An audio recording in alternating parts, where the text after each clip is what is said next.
Shalom, querida família, bom dia! Eu espero que você esteja bem, que você esteja feliz. Eu estou feliz porque a minha felicidade é Cristo. Eu sou a justiça de Cristo. Eu sou a justiça de Deus em Cristo.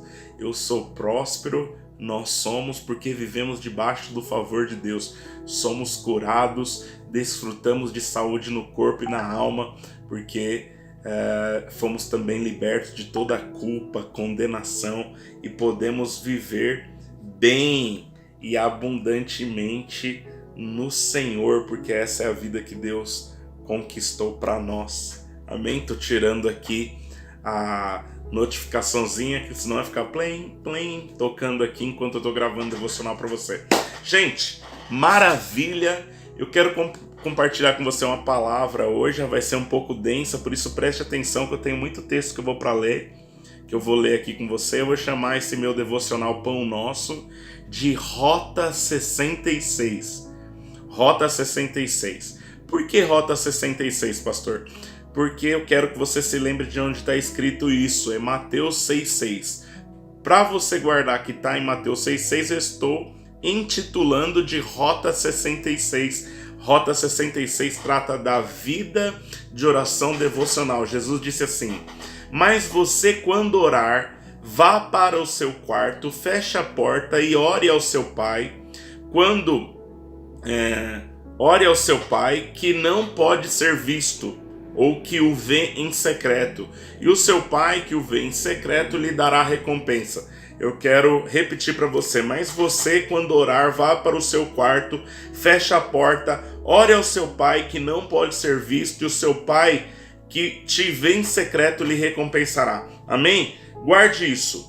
Mateus 6,6, Rota 66, Jesus está ensinando você a entrar no quarto, fechar a porta, orar para o Pai que não pode ser visto, orar em secreto e nós vamos receber uma recompensa. Irmãos, preste atenção que eu quero compartilhar com você.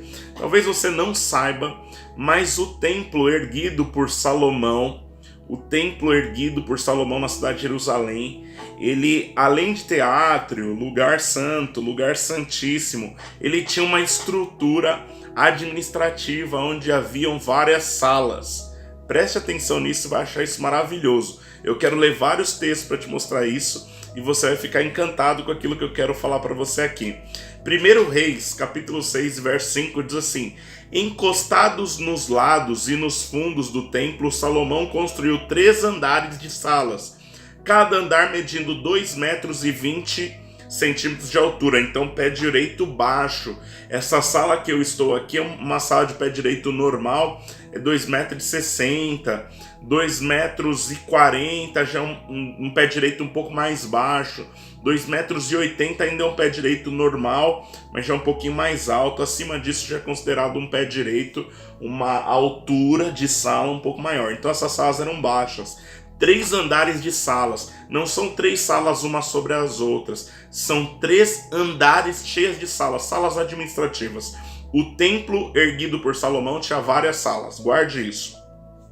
Ezequiel capítulo 40, verso 44, Ezequiel estava tendo uma visão e o homem que estava guiando Ezequiel nessa visão, a palavra do Senhor diz assim: e ele me levou para o pátio do templo, onde havia 2 salas. Então, na frente do pátio, 2 salas que davam de frente para o átrio, uma com a frente para o sul, ficava ao lado do portão norte, a outra com a frente para o norte, ficava ao lado do portão sul. O homem me disse que a sala com frente para o sul era dos sacerdotes que trabalhavam no templo, e a sala com frente para o norte era para os sacerdotes que faziam serviço no altar. Amém? Então presta atenção, na visão, Ezequiel, o anjo, o homem que guiava Ezequiel na visão, disse: olha, cada uma dessas salas destinadas a sacerdotes, entendeu? Uns que servem no templo, outros que descansam ali, ou imagine que essas eram antes salas também para músicos, ou salas de ensaio talvez, eu não sei. Amém?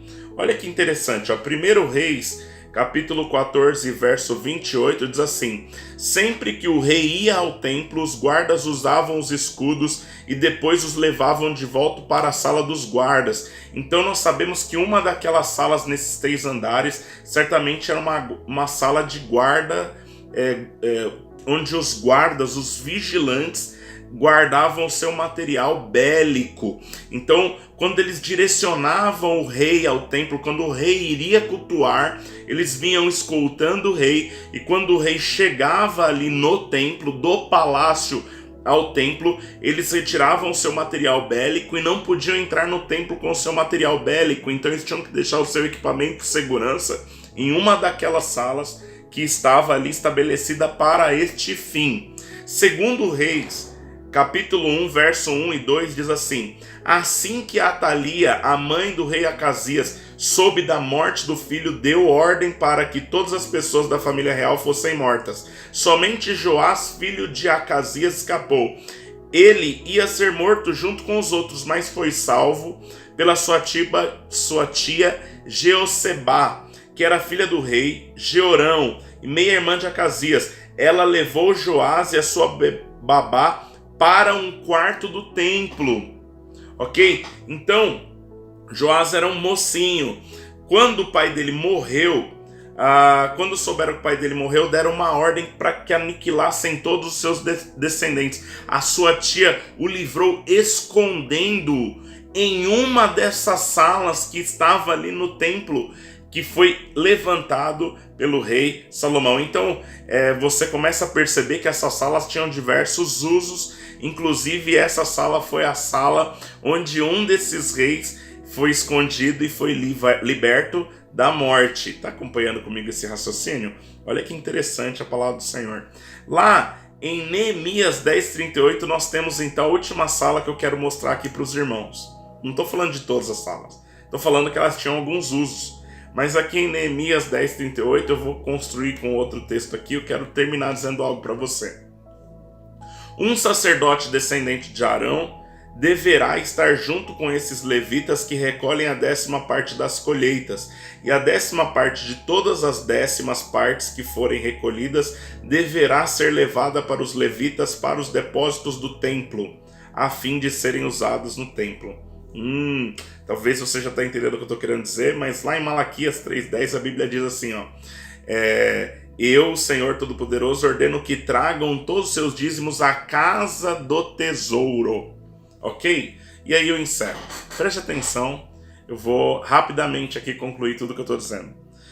Quando nós lemos trazei todos os dízimos à casa do tesouro, não é sobre dinheiro, meu devocional não, fica tranquilo, tá bom? Mas assim, quando nós dizemos traga os dízimos à casa do tesouro, a palavra do Senhor lá em Malaquias, ela está dizendo não relativamente a todo o templo, mas estava falando específico uma casa de tesouraria. Era uma sala reservada dentro do templo de Salomão. Essa sala era chamada de casa do tesouro. Era uma tesouraria do templo. Amém? Pastor, mas por que o senhor está falando, meu Deus, tudo isso? É porque eu descobri hoje que Jesus, ao dizer o seguinte, olha, você quando orar, vai para o quarto, fecha a porta, busca o teu pai que não pode ser visto, e em secreto ele vai te recompensar. A palavra que Jesus usou para descrever o quarto, que é o aposento onde você deve orar, nós normalmente vamos vincular diretamente esse aposento ao lugar onde está a cama na casa, né?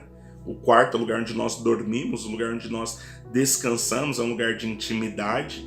Vai para esse lugar secreto, fecha a tua porta. Mas a palavra que Jesus usou aqui no original, a palavra tameon. E a palavra tameon é a palavra casa do tesouro.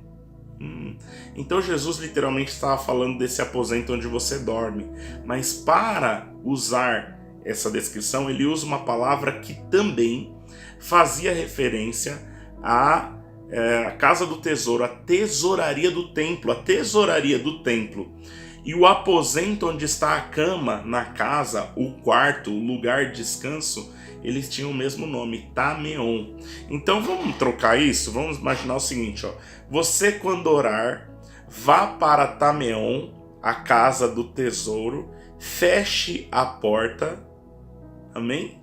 E o teu pai que você não pode ver, que não pode ser visto, neste lugar onde você também não pode ser visto por pessoas, nesse lugar do teu secreto, nesse lugar secreto teu pai vai te alcançar. Amém? E aonde eu quero chegar com esse devocional? Eu quero dizer o seguinte: você já parou para pensar que o lugar de oração é a casa do tesouro, é o lugar das riquezas de Deus, o lugar da oração, o lugar onde você colhe espiritualmente, amado. É o lugar, a oração, o lugar onde você deve orar. E eu não estou falando do ambiente físico, amém? Estou falando de um posicionamento espiritual, para você se posicionar para orar, entendendo que o recinto da oração é o lugar onde Deus deposita, guarda, esconde tesouros. Entendeu? É isso que eu queria dizer para você, amém? Quando você orar, você sabe que você está indo para um lugar de refúgio. Amém? O rei Joás foi liberto de ser morto ali. Há todo tipo de livramento e todo tipo de suprimento de Deus. Então, quando você orar, saiba que você está acessando o lugar de resposta em Deus. Por isso a palavra do Senhor diz: aquele que te vê em secreto lhe recompensará. Porque você, quando ora em fé, você está se posicionando no ambiente da casa do tesouro. Rota 66. Posso orar por você? Vamos para a casa do tesouro junto? Vamos para Tameon junto nessa manhã?